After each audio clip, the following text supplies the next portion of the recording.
જ્યારે પ્રજા નેતાને ચૂંટી વિધાનસભામાં મોકલતા હોય છે ત્યારે તેમની અપેક્ષા હોય છે કે જે સમયે તે મુશ્કેલીમાં મુકાશે તે સમયે આ નેતા તેમની વહારે આવશે, પરંતુ આ નેતા તેમની વહારે નથી આવતી અને પછી આ જ પ્રજા તેમનો હુરિયો પણ બોલાવે છે।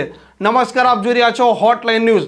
વડોદરામાં વરસાદે જે તારાજી સર્જી છે તેનાથી સૌ કોઈ લોકો અવગત છે। ત્યાંના સ્થાનિકોનો રોષ હવે ભભૂકી ઉઠ્યો છે અને ત્યાં ભારતીય જનતા પાર્ટીના જે ધારાસભ્ય ચૂંટાયા હતા તે 2 દિવસ પછી તેમના મત વિસ્તારમાં જાય છે અને ત્યાંની પ્રજાનો રોષ ઉકળી ઉઠે છે અને તે લોકોનો ઉધળો પણ લઈ લે છે। વિધાનસભામાં જે દંડક છે બાલકૃષ્ણ શુક્લ અને મનીષા વકીલ, જે પણ ભારતીય જનતા પાર્ટીના અત્યારના ધારાસભ્ય છે અને પૂર્વ મંત્રી છે, આ બંને તેમના મત વિસ્તારમાં જાય છે તે સમયે ત્યાંના સ્થાનિકો છે તેમનો રોષ વ્યાપી ઉઠે છે અને આ બંને ધારાસભ્યોનો ઉધળો લઈ લે છે।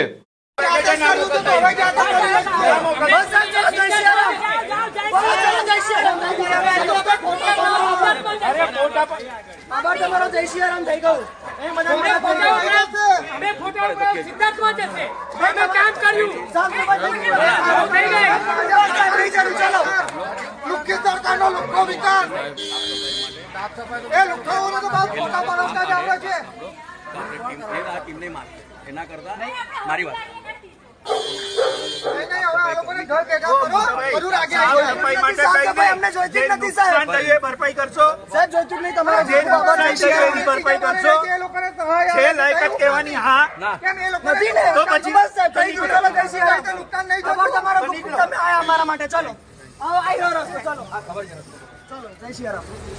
ભાઈ નાગરવાડામાં બીજા મારે રહી ગયા, એ લોકોને સહાય પૂરી પાડે કેમ? એ તો હવે મારી ચોરી કહી દઉં આ મેડિયામાં સહાય કરવાની।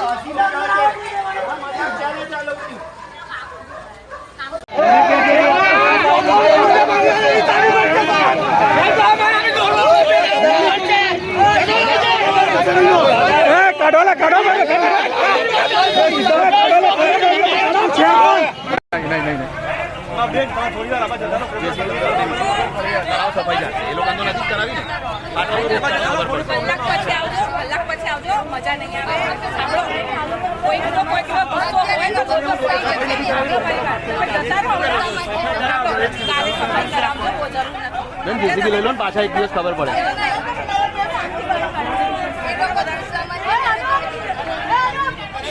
ઓ ભાઈ એને ગાડી મેલવા જો કરાય ના બોલ।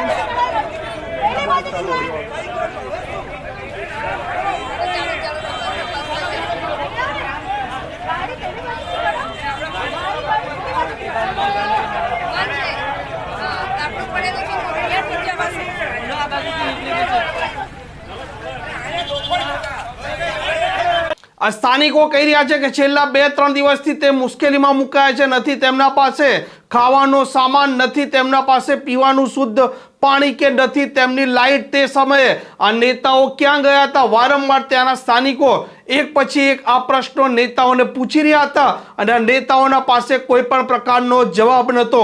આ ઘટના અનેક વિસ્તારોમાં અત્યારે બની રહી છે અને લોકો આ નેતાઓને પ્રશ્ન પૂછી રહ્યા છે કે અમે તમને વોટ આપ્યા હતા કે જે સમયે અમે મુશ્કેલીમાં મુકાઈએ તે સમયે તમે અમારી વહારે આવો અને અમારી મુશ્કેલીઓ છે તેનું સમાધાન લાવો, પરંતુ તમે દેખાયા નથી।